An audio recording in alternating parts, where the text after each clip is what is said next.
fuselage has now dried with the top glued in place, and we're ready to start to try to assemble the front section here, which is perhaps the trickiest part of this build and all of the RCPowers builds. In fact, many foam planes use this technique.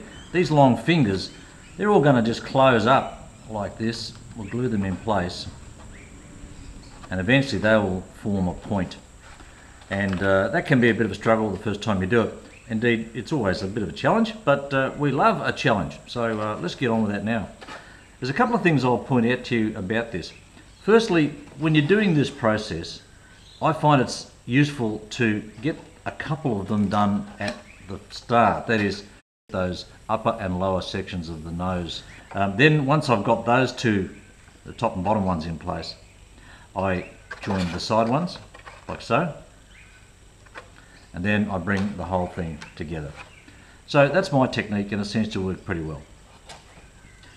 The other thing I'll mention to you is that it can be helpful to have a little bit of a guide glued into this part in here. Now you can see that the internal former in here stops, a couple of inches from the end of the foam.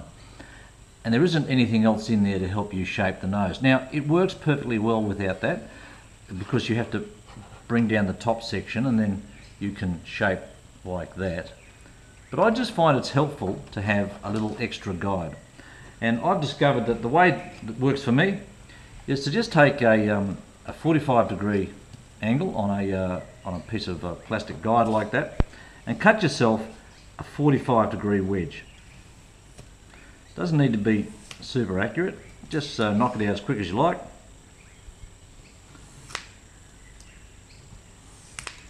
There we go, and a stroke off the back there. Right, so look, we've got ourselves a little 45-degree wedge. That's going to, in a moment, fit in here like that and help us do the shaping. But before we do that, you just need to round this off just a fraction. The nose of the aircraft, of course, isn't a 45-degree, shape like that. It's rounded like a fuselage. One of the nice things about the RCPowers planes is their nice shape. So all you need to do now is very subtly just add a slight curve, just a slight curve. Don't go mad.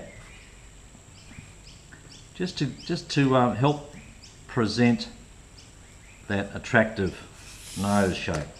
And that's it. That's all we're looking for, something just like that.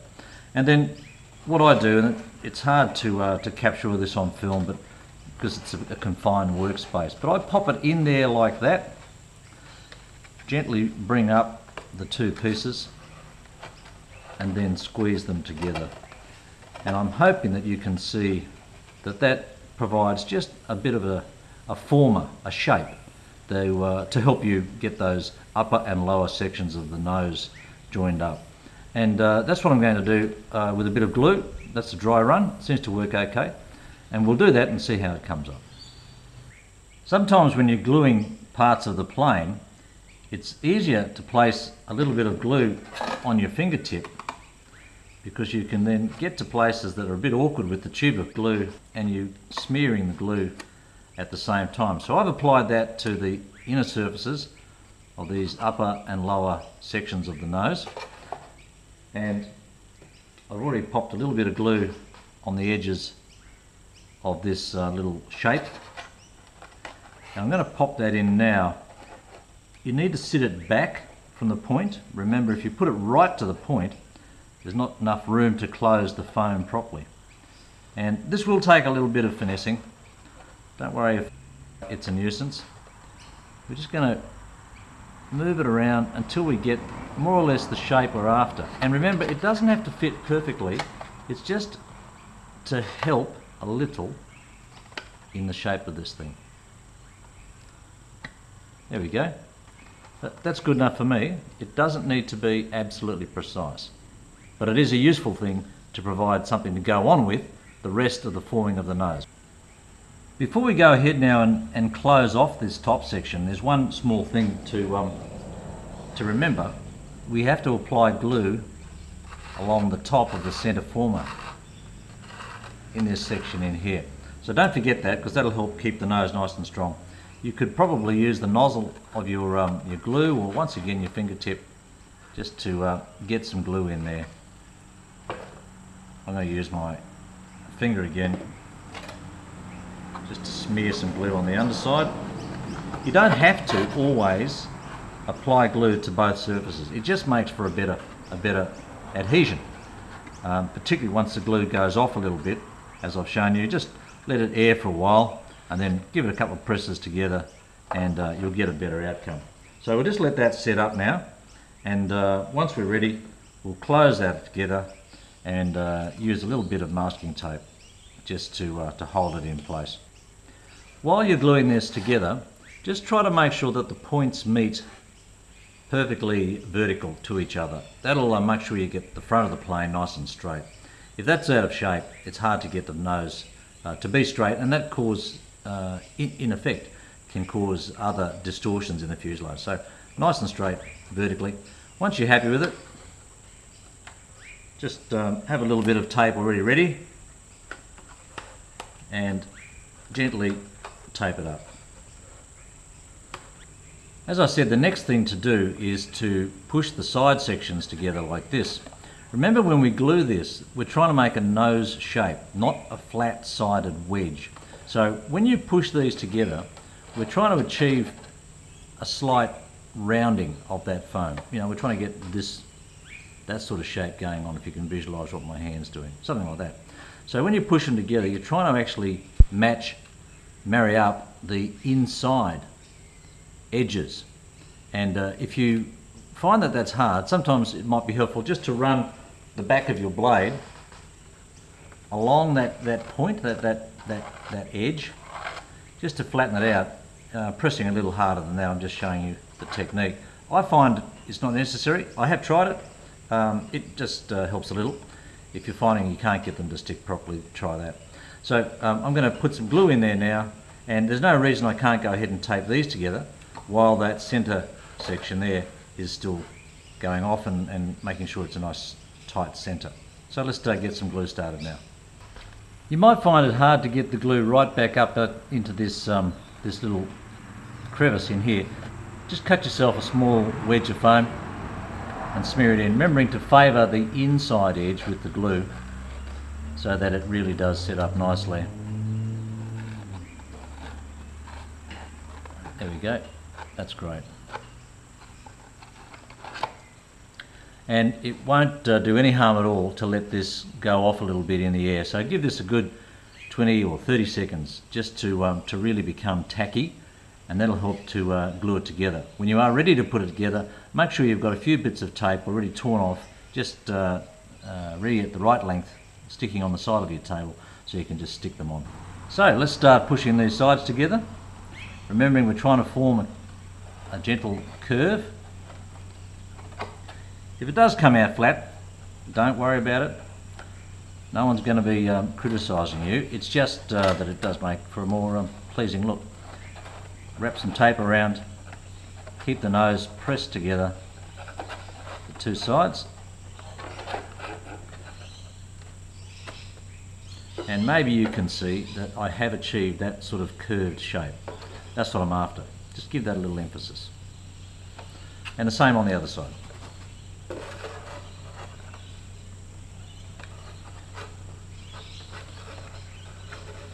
While the glue is sitting on those top and side sections of the nose, I'm going to take this opportunity to get on with something else on the model. I'm going to put the beveled edges into the elevons, which are these two pieces here, and the ailerons, so that they're ready to be hinged in a little while. So it's pretty hard to mix up which is left and right on the elevons. It is a little easier to mess it up with the ailerons, because they are similar shapes and there's a unique way they fit in. That is, it only goes one way. So I just help myself out with a left and right sticker, just like that, just so that I don't confuse it.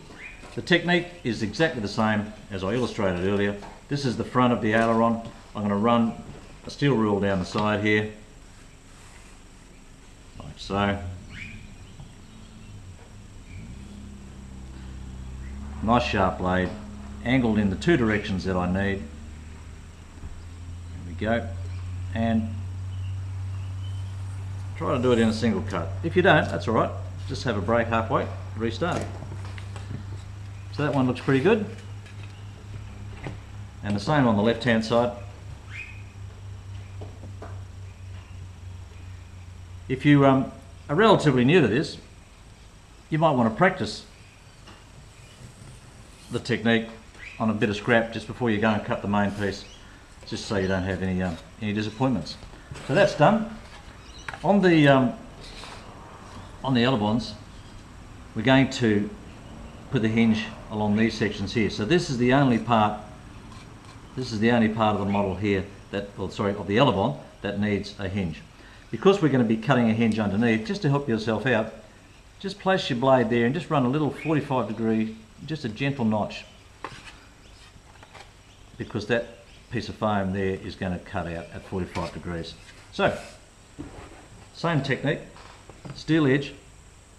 In this case, I'm going to start the blade off at the angle rather than just begin on an outside edge, which is easier. Just a gentle back and forwards wiggle. Once you've got what you need in terms of angle, just make your cut. And because we cut that edge earlier, it just pops out nice and neat. And there's our 45 degree bevel on the elevon. And you do the same on the other side. While I'm talking about cutting the beveled edge for the hinge on the elevons, I'll mention one other thing to you. It's the elevon that is likely to require the greatest range of movement in your flying, and perhaps the reason why you might want to make this hinge stronger as well. In order to make sure I get a full range of movement, I've already got a 45 degree cut here, thereabouts. To help myself out with that, I'm going to just, on the back of the wing plate here, I'm going to cut another bevel in there. It doesn't need to be 45 degrees, maybe 20 or 30 is ample. I just want to give myself a little more latitude in the amount that the elevons can move.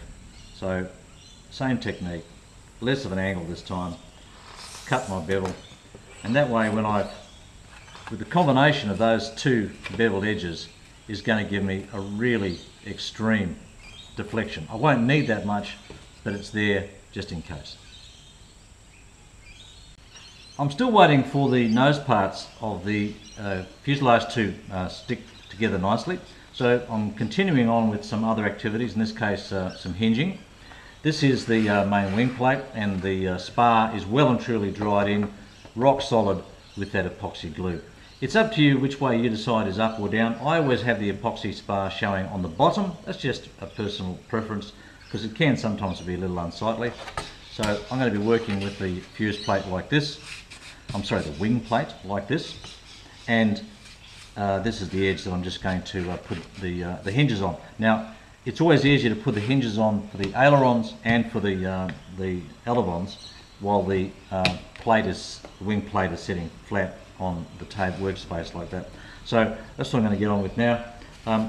One thing to point out is that when you put these together, you need to leave a little bit of separation in a similar way to that which was already pre-cut for us on the rudders, so that the elevon, let me just lift this up, so that the elevon can move freely. So you need to leave a little gap like that there. It only needs to be a couple of millimeters. That will mean, of course, that there is a little gap at the back here as well. That's fine, no problem at all. In fact, it looks a little more realistic that way perhaps.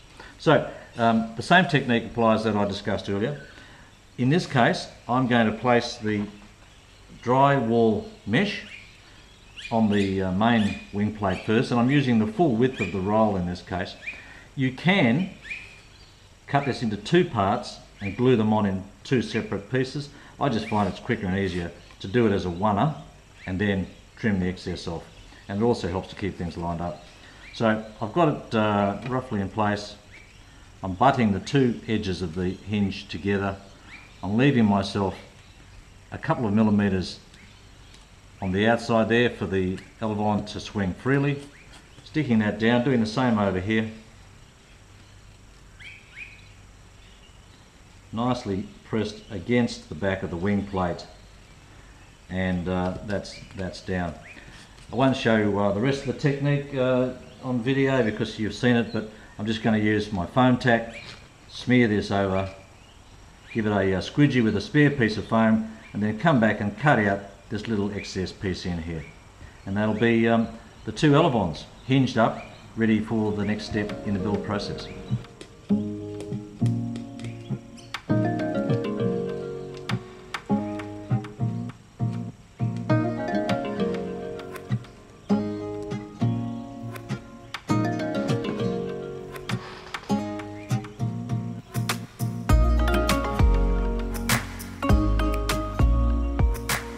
Just putting the ailerons on now.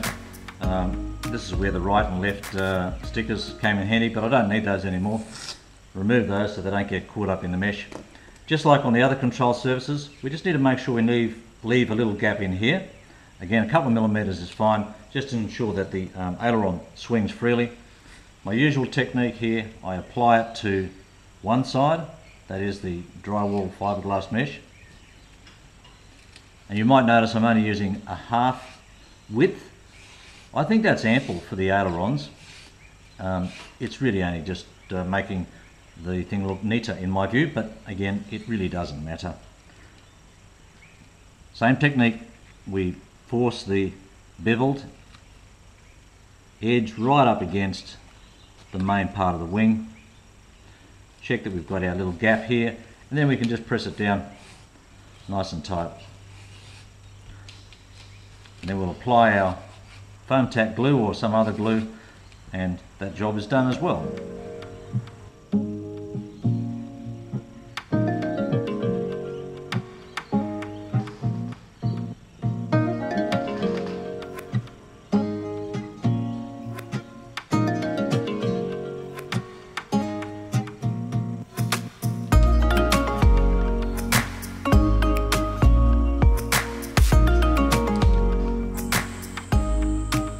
So the side sections of the nose have now dried, as well as the two centre plates here, the top and the bottom one, and we're ready now to bring this all together like so.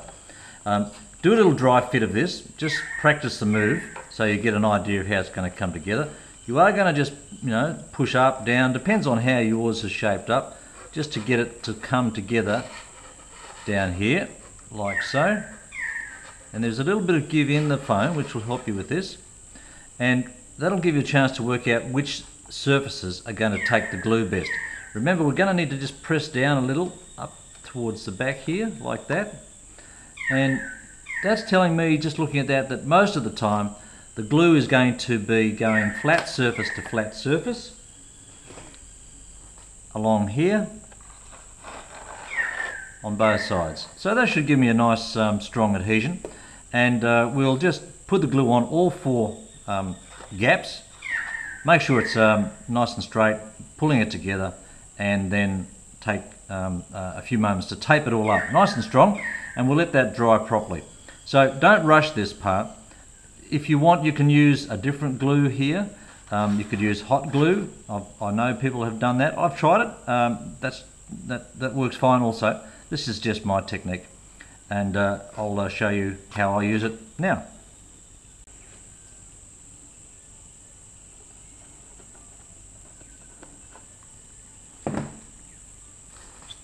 This is another time when using a little wedge of foam like this, just to get right back up into these crevices, can be very helpful. Now, the other thing to bear in mind is that this is all about just making it look nice. It's not going to change the way the plane flies too much, although if it's completely wonky, it might cause a bit of a twist when you come to glue the rest of the airframe together, and that might have an effect. But this is all just about making it look nice. And if you're like me, there's a very good chance that you're going to bend the nose at some point, and you'll be repairing or rebuilding it. So don't get too disturbed about making sure it's absolutely beautiful. Just get it together, make it look nice to your satisfaction, no one else's. Don't forget also to put a little bit of glue just on the inside there, the point of the nose itself. We're just going to let that dry off a bit now, because I do want this to really tack together. So I'm going to put that aside for a good couple of minutes. It won't be a problem. It'll still glue together nicely, and that'll give me a chance to get some pieces of tape ready to tape it all up. So I've allowed about 10 minutes or so for the glue that I applied to the side sections of the nose to really set up, and it's very tacky, and so I'm ready now just to bring this all together. Just pushing up, pushing down, whatever you need to do, bring it together nice and even, like so, right down the length of the nose, and just holding it there securely. Start to apply a few pieces of tape. Don't need to wrap it super tight so that you crush the foam, but just wrap it around, and you get the idea. You want to bind this together so it has a good chance to dry. Just have a good look at it now. Try to give it a final shape up. Make sure you're happy with it. I'm going to put a little bit more just around the nose here, just to adhere these sides here together. There we go. Right, now we can just put that aside and let that dry while we get on with some other parts of the build process. I've mentioned previously that the hinges on the elevons here need to be the strongest of all the hinges on the plane, because those are the surfaces that move the most, and they're also directly in the prop wash from the motor, so it is inclined to get a bit of a bump or two in the process of normal flight. So that's why I've used a full width of the drywall mesh tape here, and I've applied a fairly liberal amount of the glue to bind it all together. I'm going to go ahead and reinforce that just a little further in this rear section here, and I'm going to use, in this case, some of the Blenderm tape that came in the kit. And it is nice and thin, and will get into that crevice on the back of the bevel without interfering in the process in the movement of the hinge as it goes back and forwards. This is a case where a gift card comes in handy. So I've got a couple of pieces of the tape pre-prepared, and I'm going to just place it on one side. Remember, we've got to cover the entire depth of that hinge. So don't start it too far from the hinge itself. And I'm going to work on one at a time. As we've done in the past, I'm going to fold it back, like so. Oops, this is a bit awkward. There we are. Just bringing it down over the hinge, like so. Alright, that seems okay. We'll just press it all down, and this is where the gift card comes in handy. I just take it then and run it right into the hinge, just to make sure it really is nicely pressed down.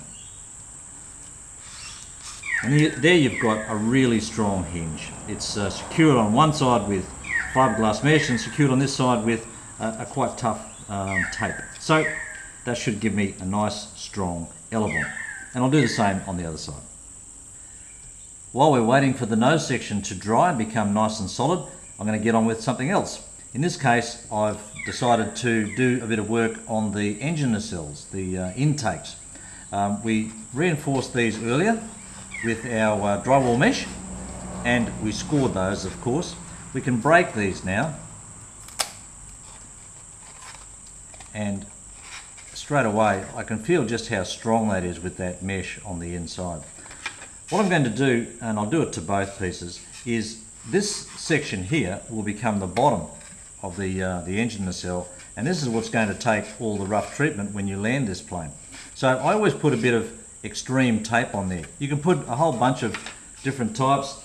If you wanted, you could just use a plain packing tape like that. That'll work just as well. Nice and slippery, and will help to protect the plane.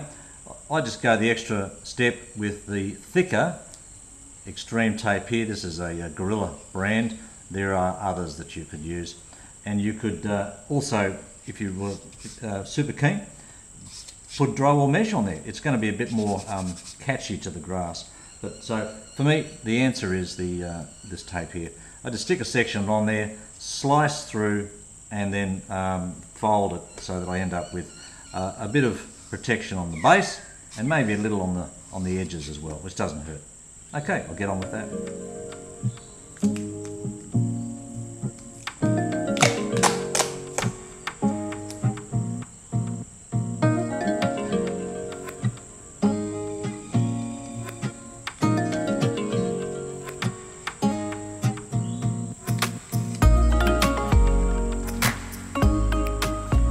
Once I've got the tape applied, I just come back and glide the razor blade through that tape along the line of the score cut.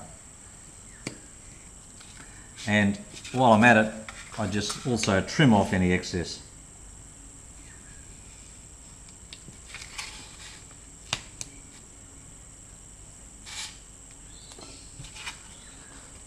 And now when I reopen the score cuts, I've got a nice protective film on the base there and a little bit on the shoulders there, just to provide some additional protection. And I'll do that on both sides. Now we've got our nice strong tape on the base here where the engine nacelle will touch the ground when the plane lands. But we've also got this exposed piece of foam here. This will take a hell of a beating. It's again something of aesthetics for me. That is, I like to make sure this doesn't get too banged up and grotty looking. So I always reinforce this, and I've tried a couple of different techniques. In the past I've used this hard plastic. This is a segment cut from a strip of this material that is used to bind papers together. It's open down one side, you slide the paper into it and it sort of clamps on and keeps the papers together. I just open it up a little bit, cut it to shape and slide it on there. I'm not going to do that on this particular build. I'm just going to use a bit more of this extreme packing tape and wrap it around that way.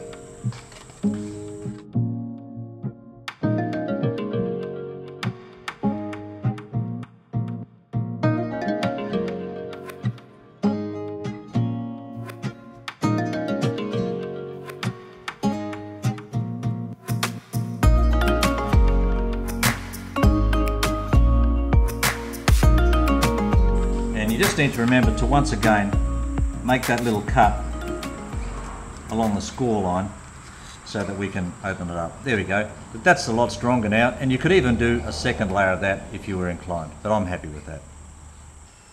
Okay, our build is coming along nicely.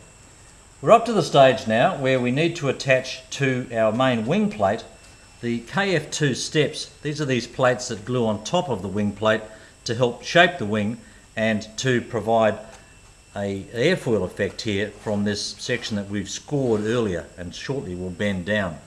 Okay, now this sits on here like this. When you're lining this up, the only part you really need to worry about having straight and lined up well is this inner edge here. Just make sure that the two plates line up nicely. You can use the point here also as a reference marker. And also just have a look at the wingtip area just to make sure that that's lined up more or less straight. Don't worry if that overlaps a little on the wingtip, because we can trim that up later on. So once we've got this happy, I'm going to glue this down using a spray adhesive. You can use a whole range of glues for this. I've tried a number of different ways, but I find a spray adhesive like this one, extra strength, works best. There are other brands. 3M has a strong adhesive spray also. And I'm going to spray that on the underside and on the top here. So that I don't overspray the bottom wing plate and make a mess back here, I need to know where to spray the glue and just quickly mask it off a little bit. So all I do to achieve that is to roughly line it up, take my steel edge and just drop it against the back of this plate. When I lift that away, I can see where that's going to have to go. I then just grab a Sharpie and in a couple of places inside the ruler, so that it's not seen once I glue the top plate down, make a couple of marks. And so when I come to spray this, I just take an old piece of scrap foam like this and just lay it down like that, run the spray over, and I've got the whole area covered that I need to adhere. That works well. I'll just get ready with some masking on the other side, and we'll be ready to place these on. When we spray the underside of each of these things, we don't want to get spray on this part here, which will fold down over the front of the wing once it's assembled. So I'm just going to put a piece of masking tape across here, just roughly. It doesn't need to be precise.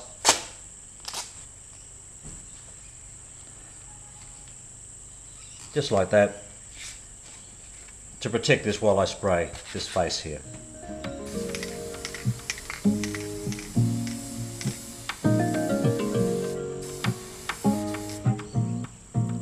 I've got my piece of scrap foam in place just to mask it a little bit.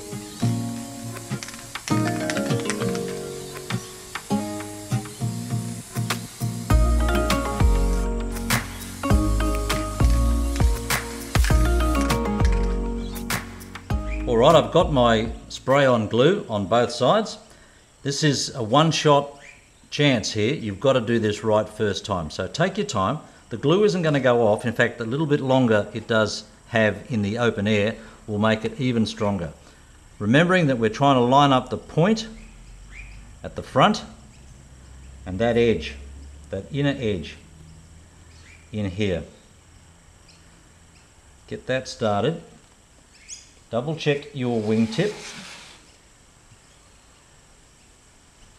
so that is okay, and that looks pretty good to me.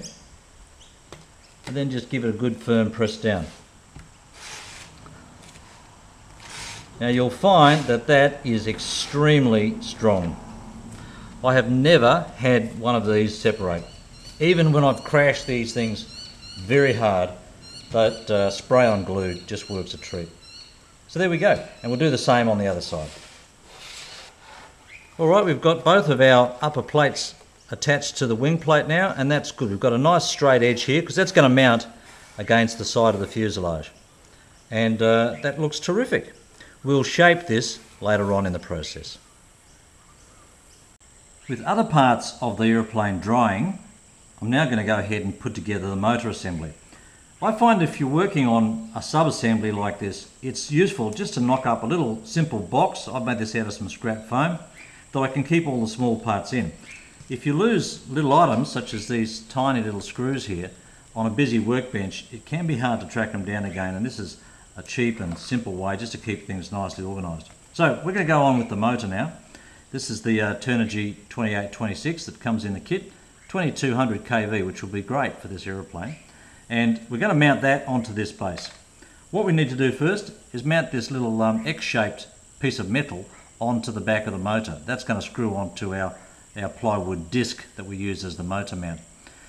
When you are placing this on, you'll see that there are some countersunk holes around the middle there. That's the inner set of holes. And you'll find that this only goes on one way. It's not actually, one size fits all.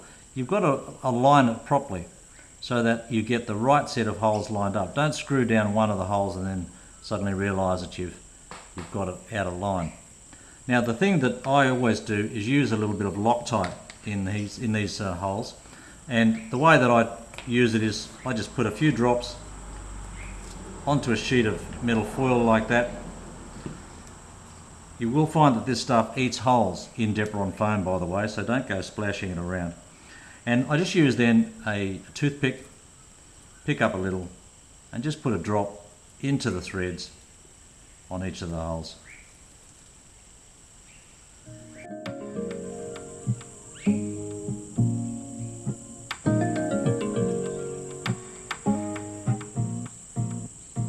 The next thing we want to do is screw the motor down onto the little mounting piece of plywood that's provided. Now you can perhaps use the holes that are already provided, and that would work fine, except that would mean that the wires go over where a piece of foam on the engine mount is going to go through, in that little slot there. So it's a little bit of extra work, but I just offset mine a little. Can you see how I've just turned that away from the holes, just a fraction? And that means I can have a reinforcing piece of foam to go into that slot, and it doesn't foul the wires coming out of the back of the motor. Now to mark that, I use a little tool that I just picked up at my hardware store. It's just a little scribing device, just a sharp point. You could use even a pencil for this.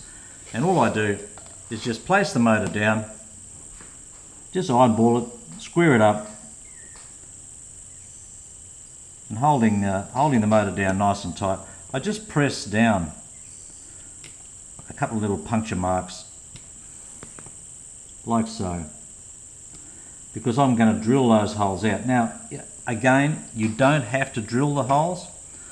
You can just make this slightly more pronounced by pushing that through, but I just like to use a little drill I have just to run a guide hole through and then drive the screws into the plywood mounting plate. The drill I'm going to use is this little device here. It's made by Tamiya, and it's specifically aimed at the plastic modelling community. They're a fantastic little drill.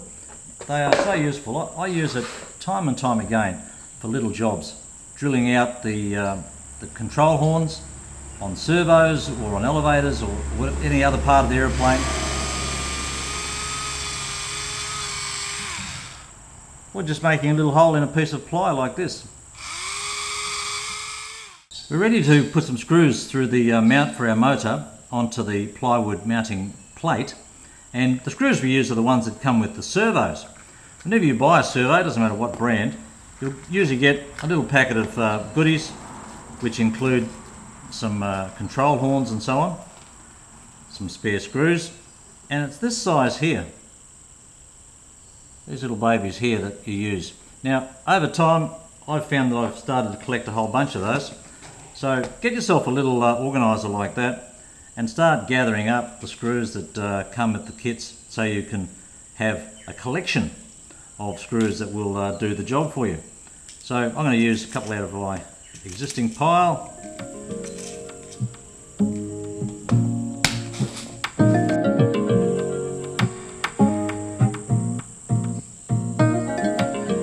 Okay, we now have got the motor screwed down to the mounting plate here, the plywood mounting plate. The next step is to secure the spinner for the propeller onto the shaft of the motor. I do this now because later on we'll glue this onto the back of the airframe, and having the spinner on there just helps me align it properly, up and down, left and right, when I come to do that step. The first thing, of course, and it's pretty obvious, that that's just going to slip on there like that. And then as we tighten down the spinner here and the propeller, it'll push down and crimp on that collet. However, I have found that on occasions the rapid spinning of the motor and the shaft and just the stresses will break that free and you'll lose your prop. So I always just use a bit of Loctite. Just slap a little bit onto the shaft. Don't need a great deal. And that will just make sure that that sits on there nice and tight, and we can just let that to dry, because the Loctite will form a nice tight adhesion there. So that's that done. We can probably now get back to the foam and get on with the next part of the build. Our model is starting to look a lot like an F-18, which is quite exciting. So let's get on with the rest of the build.